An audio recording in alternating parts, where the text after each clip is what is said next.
First of all, Riley, can you explain for me? Maybe most of my viewers already understand this completely, but I don't.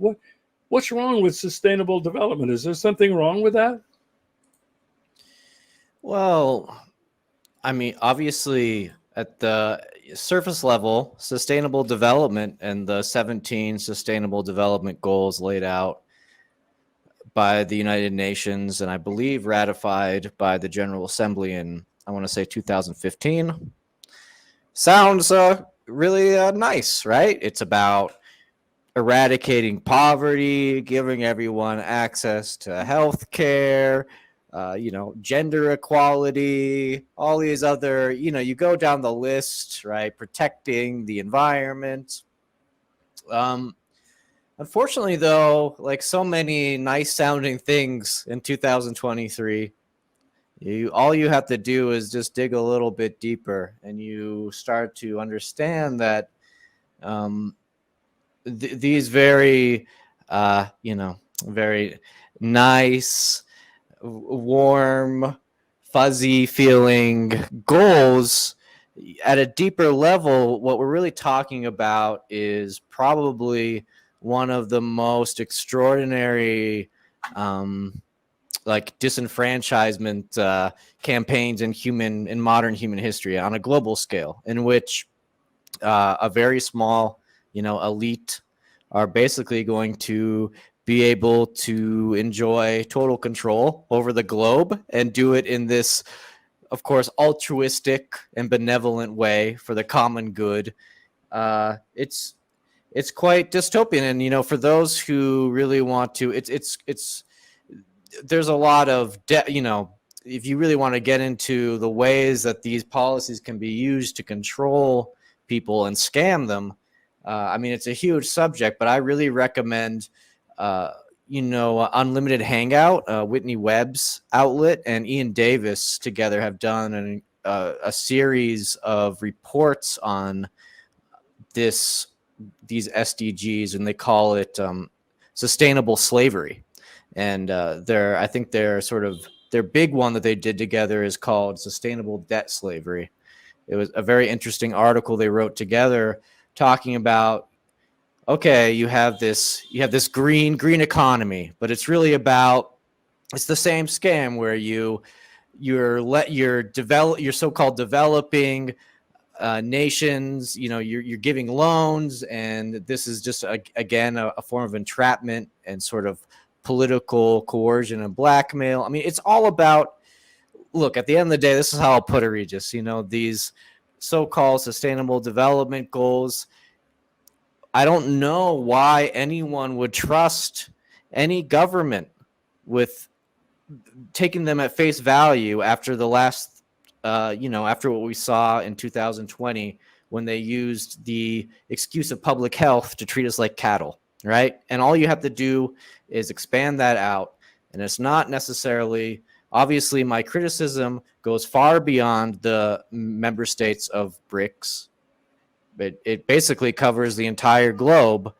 This idea that governments are working around the clock to make our lives better. In 2023, I consider that to be a very naive position. I'm not saying that maybe there certain aspects of these policies might benefit some of us. Who knows? I guess we have to wait and see. It's a big surprise, big fun surprise. But in general, all I can work on, Regis, is from my own. I just want to follow the facts. I just want to follow what I've observed in my 36 years of life on this earth. And I do not believe any government when they say that they are trying to make my life better, basically. I think that people really, I understand why there's this idea that maybe the UN is a force for good. And obviously, I would always support any organization that seeks mediation over conflict. And if that's what the UN's purpose was, I would fully support it. But if the UN's mission is to impose let's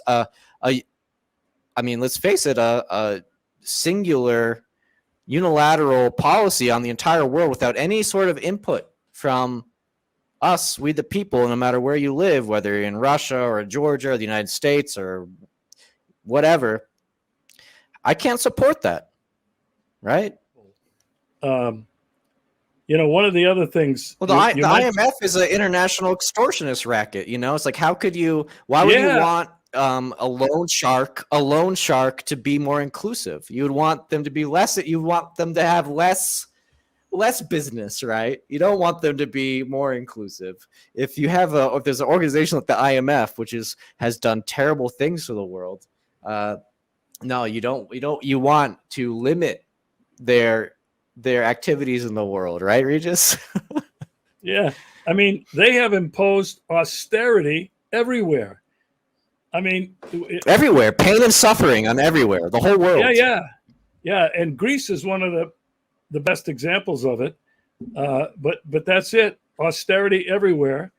And anyway, look, Regis, at the end of the day, we just have to admit that, and this is not unique. Obviously, this is not unique to Russia. In fact, I feel like Russia is piggybacking off of the Western system.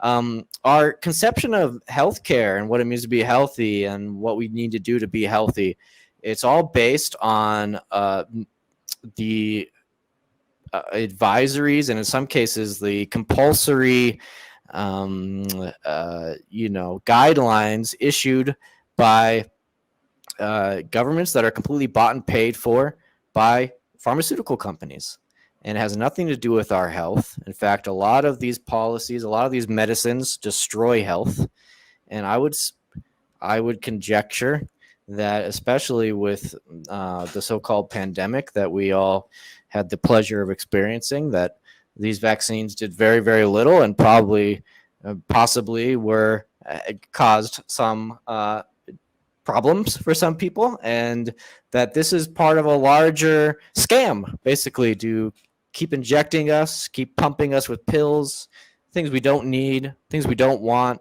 things that have nothing to do with health and everything to do with making a quick ruble or a quick peso or a quick yuan or a quick dollar, whatever. It's we need to start recognizing that one of the major branches of what we consider civilization, which is that we have this whole healthcare industry, it doesn't care at all about our health, and in fact is using health and the fear of death of controlling us in terrible ways. And it's sad that this is happening on a global level, Regis, as I'm sure you know.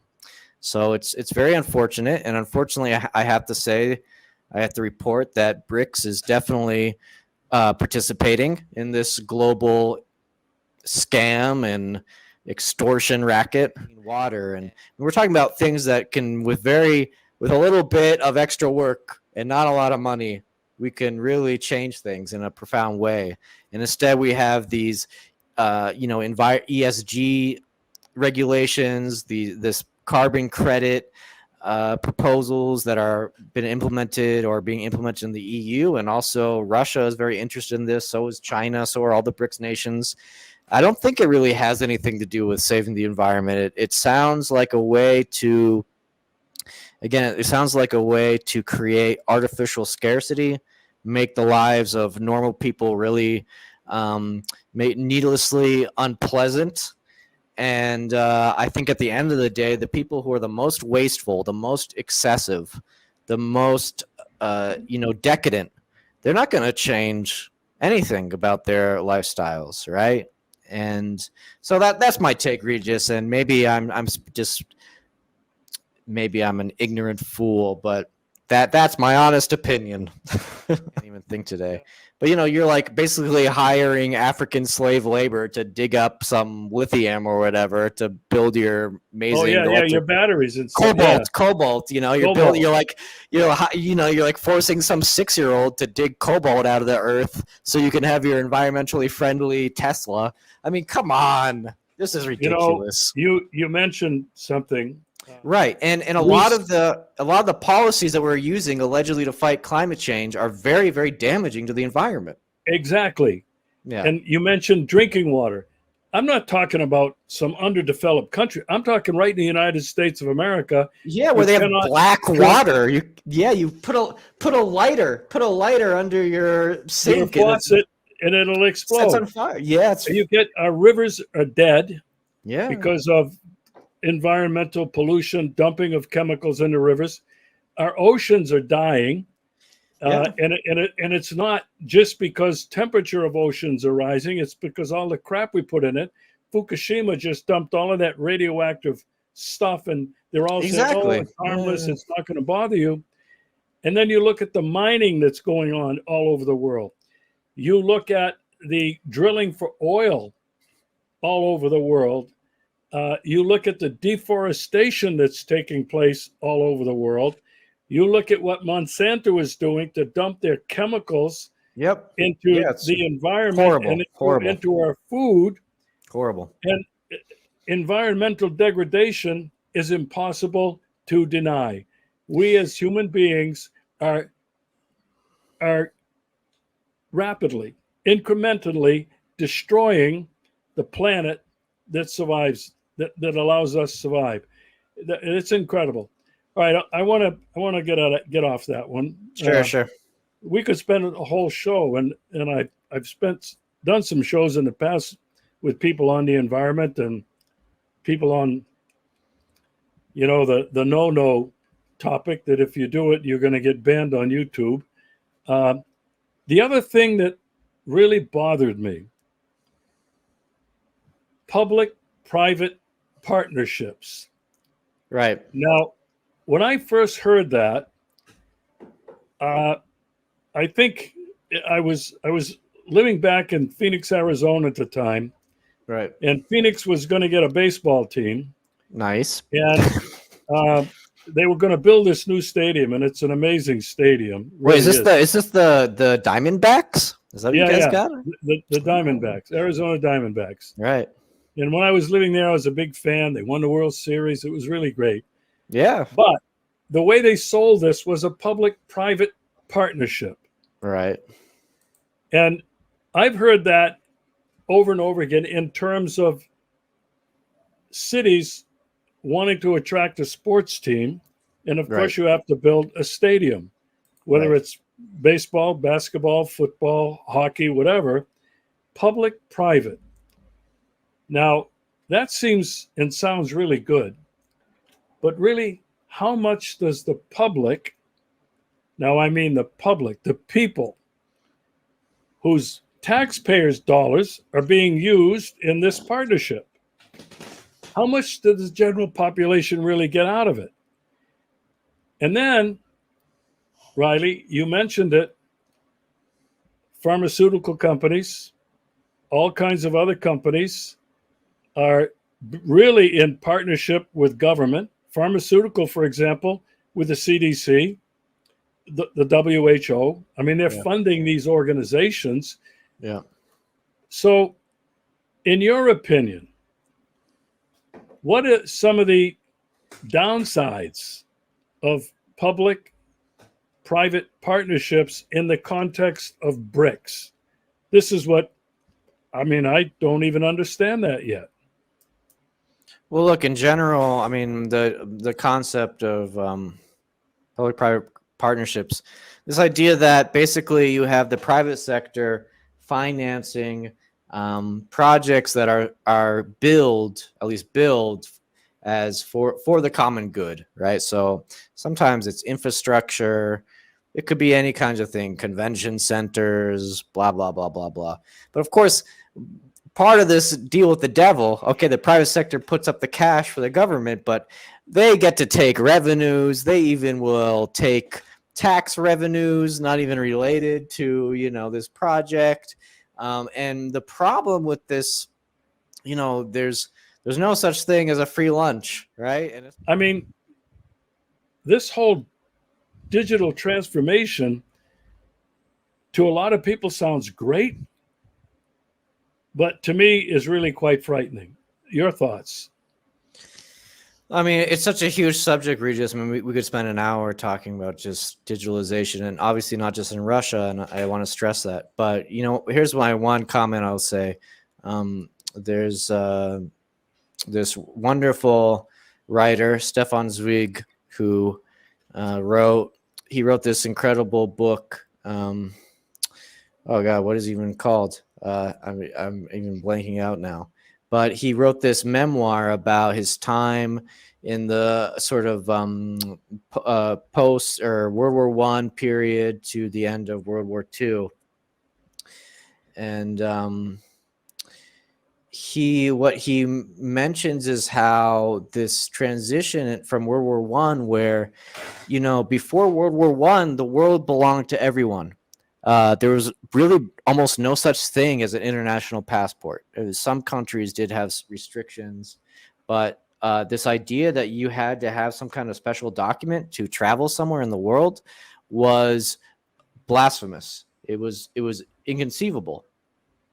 And he talked about how, you know, with the start of World War I, they introduced this temporary passport system in order to keep out the draft dodgers and unwanted refugees and so forth, blah, blah, blah, spies, whatever. And of course, this temporary system was actually permanent. And that was the plan all along, probably. And the League of Nations and then the UN made that happen. But Zweig gave this he told this really touching story, which I always think about when I'm thinking about digitalization and this new ways of identifying people and storing their information. And he talked about meeting a Russian emigre I think in France, maybe somewhere. And he says, you know, this Russian guy told me, you know, before the war, you know, just being a human was enough, right? You had a soul. And now, without documents, you have no value. You're without any kind of meaning. You're not even a human without a document. And for me, that's a very profound observation, and it's a very sad one. And this happened more than 100 years ago, Regis, where we had this transformation where there was a point in time, and really not so long ago, when humans were allowed to walk freely in this world without being treated like criminals or suspected criminals. And now, if you don't have your papers, you are nothing. You have no rights. You're not just without any value, but you're suspected of being something terrible. And what concerns me the most and what fills me with great sadness is that I think we're witnessing a new stage in this process in which it's not just about identifying people, but also this sort of biosecurity ID in which you are constantly a biosecurity threat, a potential biosecurity threat. And so the digitalization of healthcare or the digitalization of education, in which obviously children can be flagged for having the wrong ideas or whatever. But basically what we're talking about is we are entering a system which is going to crush souls in really terrible ways. I think actually this process has been going on for decades. If you want me to be perfectly honest, I think we live among people who live lives of quiet desperation, as Henry David Thoreau would have said in the 19th century. And back then, things were much more, things looked much more calm and less scary. And yet here we are. And it's sad, man. Regis, but I don't know what to tell people. I think we shouldn't get too. It's important not to get too. We have to look for the good in the world at this point. But the reality, the very cruel reality that all governments of the world are implementing policies that are aimed at greater control, greater regimentation, policy in which people are not treated as people just because they test positive for an alleged virus, or because, who knows, they say something that's considered politically incorrect, or God knows what. This is really, it's not even about civil liberties. We're talking about the future of humanity, the future of, what it means to be human. And it's not something that I wouldn't sneeze at this, It's not something that we should just dismiss. And I think that if we don't take this seriously now, I think in 10 to 20 years, we owe it to those who are coming after us to at least be aware of what's coming.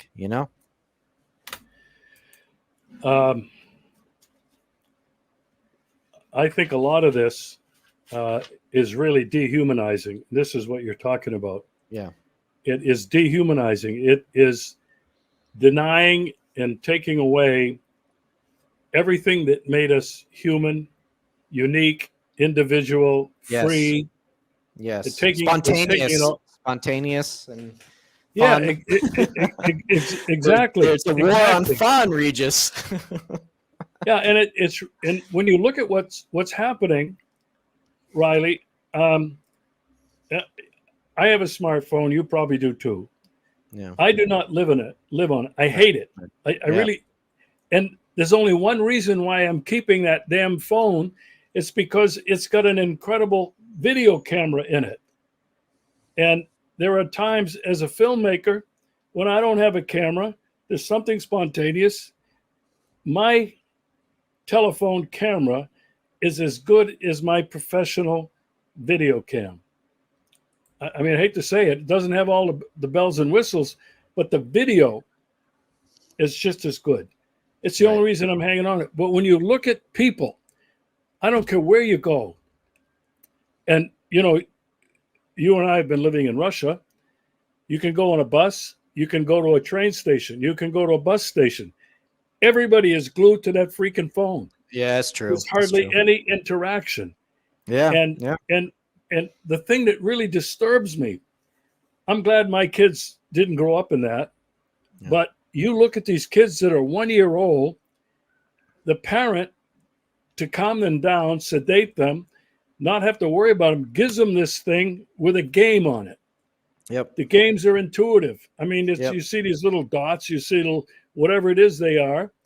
And I mean, as the kids get older, the games get more sophisticated, the more competitive, more violent.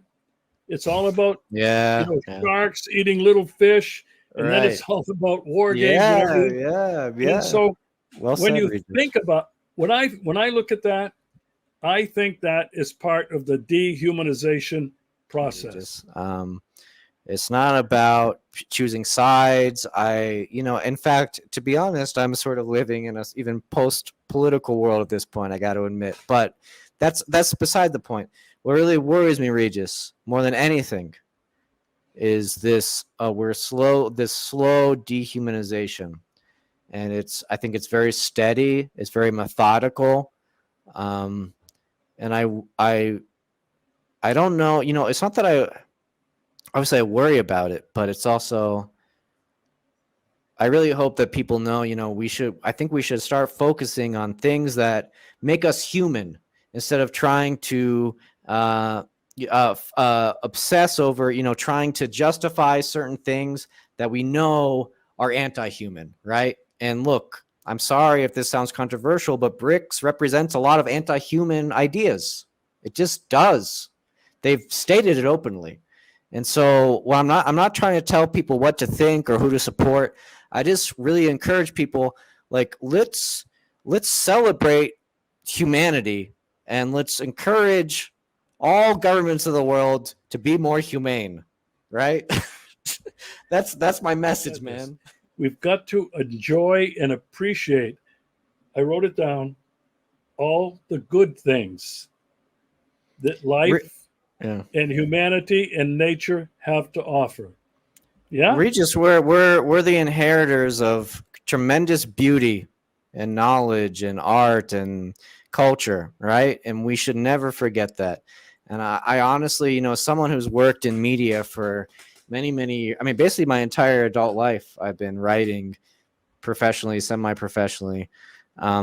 It always has just stirred me how cynical the media is and how it never seems to convey the beauty and grandeur of being alive, right?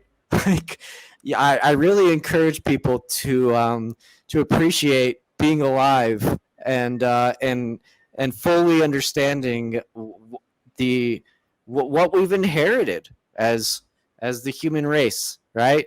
And this transcends politics. I mean, I know this is getting really hippy dippy or whatever, but I'm dead serious, Regis. You know, and someone, for example, I love music. I really, I'm almost, I get emotional about music, and I love Johann Sebastian Bach.